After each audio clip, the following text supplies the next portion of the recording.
ಬೆಳ್ತಂಗಡಿಯಲ್ಲಿ ದುಷ್ಕರ್ಮಿಗಳಿಂದ ಹತ್ಯೆಗೀಡಾದ ದಿನೇಶ್ ಕನ್ಯಾಡಿಗೆ ನ್ಯಾಯ ದೊರಕಿಸಿಕೊಡಿ ಅಂತ ಆಗ್ರಹಿಸಿ ಸೋಷಿಯಲ್ ಡೆಮೊಕ್ರಾಟಿಕ್ ಪಾರ್ಟಿ ಆಫ್ ಇಂಡಿಯಾದ ವತಿಯಿಂದ ಬೆಳ್ತಂಗಡಿಯಿಂದ ದಕ್ಷಿಣ ಕನ್ನಡ ಜಿಲ್ಲಾಧಿಕಾರಿಗಳ ಮಂಗಳೂರಿನ ಕಚೇರಿವರೆಗೆ ಬೃಹತ್ ಜಾಥಾ ಮಾರ್ಚ್ 29ರಂದು ನಡೆದಿತ್ತು. ಆದರೆ ಇದೀಗ ಕಾನೂನು ಬಾಹಿರವಾಗಿ ಪಕ್ಷದ ಕಾರ್ಯಕರ್ತರು ಮೆರವಣಿಗೆ ನಡೆಸಿ ಸಮಾಜದಲ್ಲಿ ಉದ್ವಿಗ್ನ ಪರಿಸ್ಥಿತಿಯನ್ನು ನಿರ್ಮಾಣವಾಗಲು ಕಾರಣರಾಗಿದ್ದಾರೆ ಅಂತ ಕಾರ್ಯಕ್ರಮ ಆಯೋಜಕರ ವಿರುದ್ಧ ಬೆಳ್ತಂಗಡಿ ಠಾಣೆಯಲ್ಲಿ ಪ್ರಕರಣ ದಾಖಲಾಗಿದೆ. ನಗರದಲ್ಲಿ ನಿಷೇಧಾಜ್ಞೆ ಇದ್ರೂ ಕೂಡ ಕಾರ್ಯಕರ್ತರು ಅಕ್ರಮ ಕೂಟ ಸೇರಿ ಮೆರವಣಿಗೆಯನ್ನ ಮಾಡಿದ್ದಾರೆ ಅಂತ ಆರೋಪಿಸಲಾಗಿದೆ. ಬೆಳ್ತಂಗಡಿ ತಾಲೂಕು ತಹಶೀಲ್ದಾರ್ ಮಹೇಶ್ ಜೆ ಅವರು ಈ ಬಗ್ಗೆ ಬೆಳ್ತಂಗಡಿ ಪೊಲೀಸ್ ಠಾಣೆಯಲ್ಲಿ ದೂರನ್ನ ದಾಖಲಿಸಿದ್ದಾರೆ. ಹಿಜಾಬ್ ಮತ್ತು ಕೇಸರಿ ಶಾಲು ವಿವಾದದ ಹಿನ್ನೆಲೆ ಶಾಂತಿ ಕಾಪಾಡುವ ಸಲುವಾಗಿ ದಕ್ಷಿಣ ಕನ್ನಡ ಜಿಲ್ಲಾಧಿಕಾರಿ ರಾಜೇಂದ್ರ ಕೆವಿ ಅವರು ಜಿಲ್ಲೆಯಲ್ಲಿ ನಿಷೇಧಾಜ್ಞೆ ಘೋಷಿಸಿದ್ರು.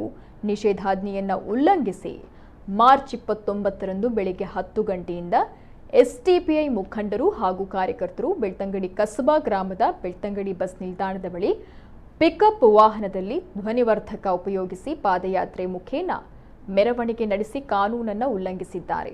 ಬಳಿಕ ಈ ಕಾಲ್ನಡಿಗೆ ಜಾಥಾ ಮಂಗಳೂರಿನಲ್ಲೂ ಕೂಡ ನಡೆಸಲಾಗಿದೆ ಅಂತ ದೂರಿನಲ್ಲಿ ತಿಳಿಸಿದ್ದಾರೆ. ಬೆಳ್ತಂಗಡಿಯಿಂದ ಹೊರಟಂತ ಜಾಥಾ ಸಂಜೆ ಮಂಗಳೂರು ನಗರದ ಕ್ಲಾಕ್ ಟವರ್ ಬಳಿ ಸಮಾಪನಗೊಂಡಿತ್ತು.